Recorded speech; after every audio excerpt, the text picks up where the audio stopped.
म चाहिँ बिहानै उठेर भिडियो गर्दै थिएँ। कस्तो राम्रो आज चाहिँ घाम लागेको रहेछ। 2 दिन भएको थियो नि त पानी परेको। अनि त्यसपछि चाहिँ यो घाम लागिरहेको थियो। अनि म चाहिँ घाम लागेको भिडियो गर्दै थिएँ नि बिहानै उठेर।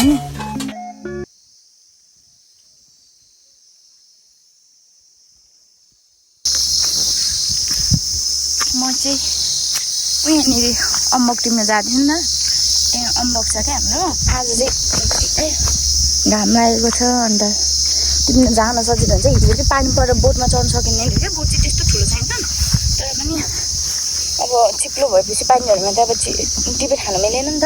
यहाँ पनि रहेछ एउटा।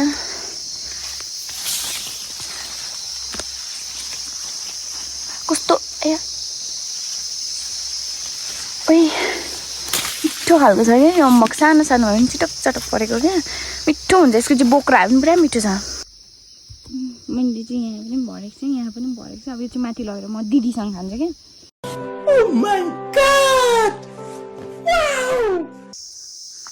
बाख्रे लुगा सुगा धोएछु, चटक्क परेर सुकाएछु। अनि हाम्रो चल्ला चोर पनि यहीँरहेछ। चल्ला चोर तिमीले चल्ला थाहा पाएर यहाँ चोर्नु बसेको। अब चाहिँ चोर्यो भने तिमीले फेरि फाँसीको सजाय हुन्छ थाहा छ नि। हटाउ जाऊ। ओ भाइसे कहाँ छेस? के गरेको अलैँची को? अनि यो कहाँ अलैँची घरभित्र बनाएको त के? सिमरायोको के दामी देखेछ अरे दिदी तमीलाई त। दामी देखेछ अरे दिदी तमीलाई त काम गर्दा। मिठो लाग्यो सिमरायो। मलाई मिठो लाग्यो। हाम्रो कुखुराले खाइरहेछ नि त सबै।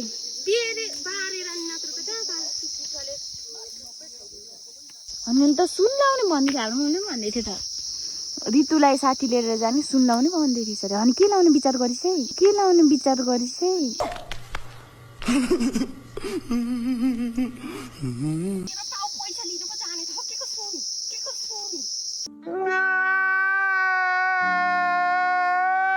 म त सुन लाउँछ भन्दा त रातभरि निन्द्रै लागेन।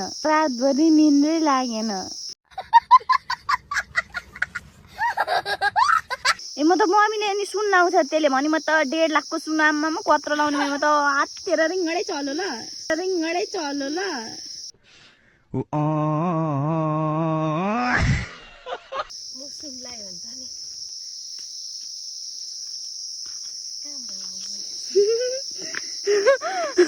पहेँलो भेष त लाउँदै थिएँ। सुन पनि लाउने भयो भनेर म त एलिबिल किन बौला 1.5 लाखको सुन लाउन लागि भन्दै थिएँ। के साँच्ची लाउने लागि चाहिँ? अच्छा यसले रोपी ला खाउँला भनेको किन्नु आइज। म त 80 रुपियाँ मुठा बेचिहाल्छु। देखा ना राजा साहब, यही होता है। जेब में जरा सा छेद हो जाए ना तो सिक्कों से पहले रिश्ते गिर जाते हैं। बक्सिङले दिन्छु 80 रुपियाँ मुठा भन्दा त 80 चोटि। तेरा तो गेम बजाना पड़े। 80 चोटि सुन्ने गरे। 80 चोटि सुन्ने गरे।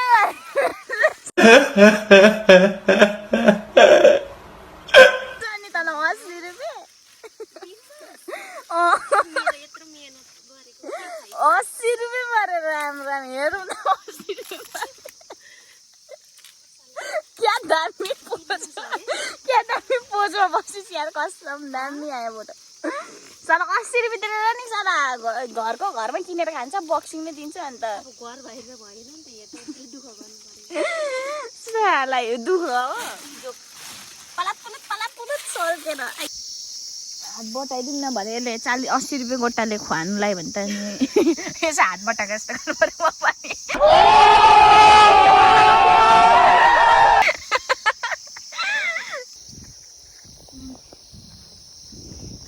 म चाहिँ माउलो जाँदैछु नि त। अब सबैजना चाहिँ माउलो चाहिँ अब माउलो भनेको चाहिँ अब होइन मामाको अब सबैलाई थाहा नै छ।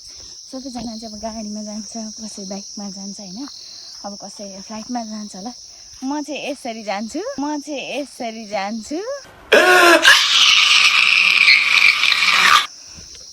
मेरो चाहिँ नजिकै छ म चाहिँ यसरी नै जान्छु हिँड्दै हिँड्दै त्यही भएर मलाई चाहिँ अलिक हतपत जान मन लाग्दैन कि हिँड्दै जानु परेर होला उहाँ मेरो बोजू चाहिँ हेर्नु यो उमेरमा नि अब हिँड्नै पऱ्यो के गर्नु पिच बाटो छैन यस्तै छ बाटो वाउ क्या दामी देखेको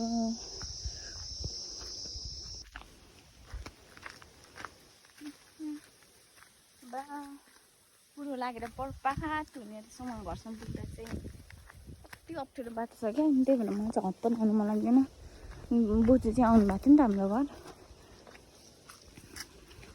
अब मम्मीले त्यतिखेर पिच बाटो भएको घरतिर बिहे गरेको भए पिच बाटोमा हिँड्नु पर्थ्यो होला यस्तोमा हिँड्नु पर्यो नि यहाँ पुग्नु पर्ने हो यो चाहिँ यहाँ नै मेरो बोजूको घर छ यहाँ चाहिँ पुग्नु पर्ने हो कस्तो राम्रो धान रहेछ क्या त्यहाँ त्यस्तै पाकेको होला सायद त्यो धान कस्तो राम्रो थियो अब काट्ने बेला आयो नि त यस्तो राम्रो भ्यू देख्छ है यहाँबाट चाहिँ कति राम्रो देख्छ मेरो मल त्यस्तो राम्रो नभएर राम्रो उयो गर्नु सकेन क्या ले निकाल्नै सकेन बाटोको पैसा जोगिन्छ भनेर अब पिचमा हिँड्यो भने त पैसा लाग्छ नि त त्यही भएर यो बाटो आउनु भएको हो क्या बिहा गरेर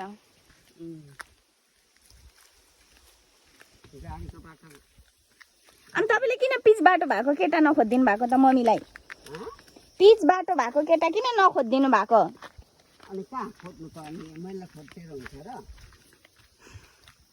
खोजिदिनु पर्थ्यो नि यो सालै छ पढ्दैछ भने नि त भरे के छ